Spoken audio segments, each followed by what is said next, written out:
Hrithik റോഷനും junior എൻടിആറും ആദ്യമായി ഒന്നിക്കുന്ന ചിത്രമാണ് വാർ 2. ഈ വർഷം ബോളിവുഡ് ഏറെ പ്രതീക്ഷയോടെ കാത്തിരിക്കുന്ന ചിത്രങ്ങളിലൊന്നാണ് ഇത്. അയൻ മുഖർജിയാണ് ചിത്രം സംവിധാനം ചെയ്യുന്നത്.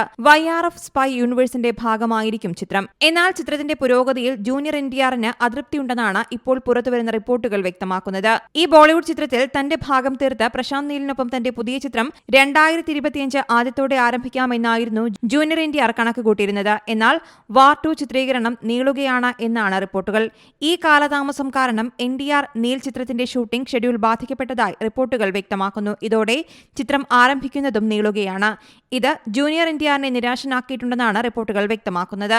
നൽകിയതിനേക്കാൾ ഡേറ്റ ബോളിവുഡ് ചിത്രത്തിനായി ജൂനിയർ എൻടിആർ ഇതിനകം മുടക്കിക്കഴിഞ്ഞുവെന്നാണ് വിവരം. നേരത്തെ ഹൃതിക് റോഷനൊപ്പം തന്നെ താരം പ്രതിഫലം വാങ്ങുന്നുവെന്നുള്ള വാർത്തകൾ പുറത്തുവന്നിരുന്നു. ദേവര പാർട്ട് 1 ആണ് ജൂനിയർ എൻടിആറിന്റെ അവസാനം പുറത്തിറങ്ങിയ ചിത്രം. ബോക്സ് ഓഫീസിൽ ഭേദപ്പെട്ട പ്രകടനമാണ് ഈ ചിത്രം കാഴ്ചവെച്ചത്. ദേവര എന്ന ചിത്രത്തിൽ ജാൻവി കപൂർ ആയിരുന്നു നായികയായി എത്തിയത്. സെയ്ഫ് അലി ഖാൻ, പ്രകാശ് രാജ്, ശ്രീകാന്ത്, ഷൈൻ ടോം ചാക്കോ, നരേൻ, കലയരശൻ, അജയ്, അഭിമന്യു സിംഗ് തുടങ്ങിയവരും ഈ ചിത്രത്തിൽ വേഷമിട്ടിരുന്നു. News desk Zee Malayalam news. പുതിയ വാർത്തകളും വിശേഷങ്ങളും ഇനി വിരൽ തുമ്പിൽ. എല്ലാ ഡിജിറ്റൽ പ്ലാറ്റ്ഫോമുകളിലും ഇപ്പോൾ സീ മലയാളം ന്യൂസ് ലഭ്യം.